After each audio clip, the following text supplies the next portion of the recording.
Welcome back to the Zorro and Zedd Devlog series. In this episode, I thought we'd talk a little bit about the different movement options and abilities that Zorro and Zedd have in the game.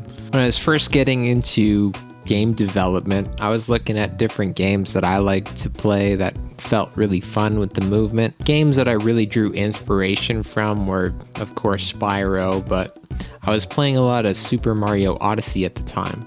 I really liked how many options the developers gave with movement. Looking at speedruns of the game, it was really interesting all the tech that was available to the player. Old school Super Mario had a nice long jump, so I went about making something like that in my game. If you hold down the sprint button and you hit jump, you get a real big speed boost. The double jump is just a classic double jump. When you tie in the sprint mechanic, the double jump, and the dive bomb, as well as the sprint jump, you have a whole lot of different options for movement. After some playtesting, I decided to add a bunch of grav lifts.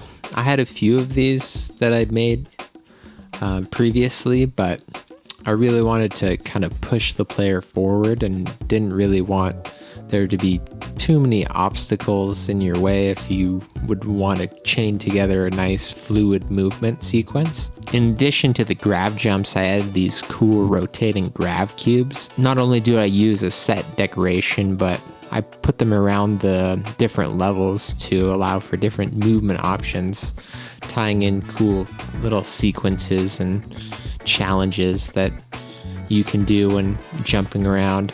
I'm really into parkour, watch a lot of parkour YouTube. Storer is the main channel that I follow, but I was into it ever since District B13. So, the magic sword basically has 4 different transformations. The look of the sword and the energy it emits changes as you cycle through the different powers. The main power, the one that it defaults to, is the beam sword. The beam sword is pretty much the improved version of the arrow. It's what you can use to hit armored enemies from range, but it has a few drawbacks. It costs a lot more gems, and it kind of slows your movement. You can't really evade as easily when you're using it, but it is a really good offensive tool when trying to attack the different dragons. When using the beam sword, Zedd acts like a catalyst to the blade's power. So you can see Zorro waving it around kind of like a magic wand, and he's tuning in with the blade's power and the power of Zedd, and in unison they shoot at the beam swords at the different enemies. Next is a lightning storm. Lightning storms are a really good option to take out large groups of enemies, but you're still vulnerable when you're using it. It's a little bit of a drawback. Pretty good to use in the air over a group of melee attacking enemies.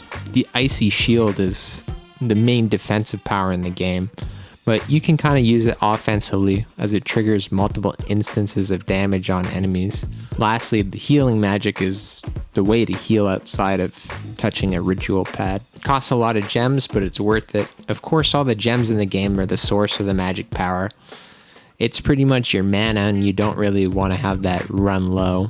It's really fun to open the chests and run around to collect all the gems. It's very satisfying to hear them all get collected. Spent a lot of time on refining the sound effects for the chests and the gem collection, and I think it's at a really good place. Zedd's arrows are the ways that you can attack enemies from afar. It's really good for weakening enemies too. They're ineffective against the armored enemies. The melee system was recently revamped. That and the dodging mechanic really increased the range of the dodge, and you can kind of weave in and out of combat encounters with it.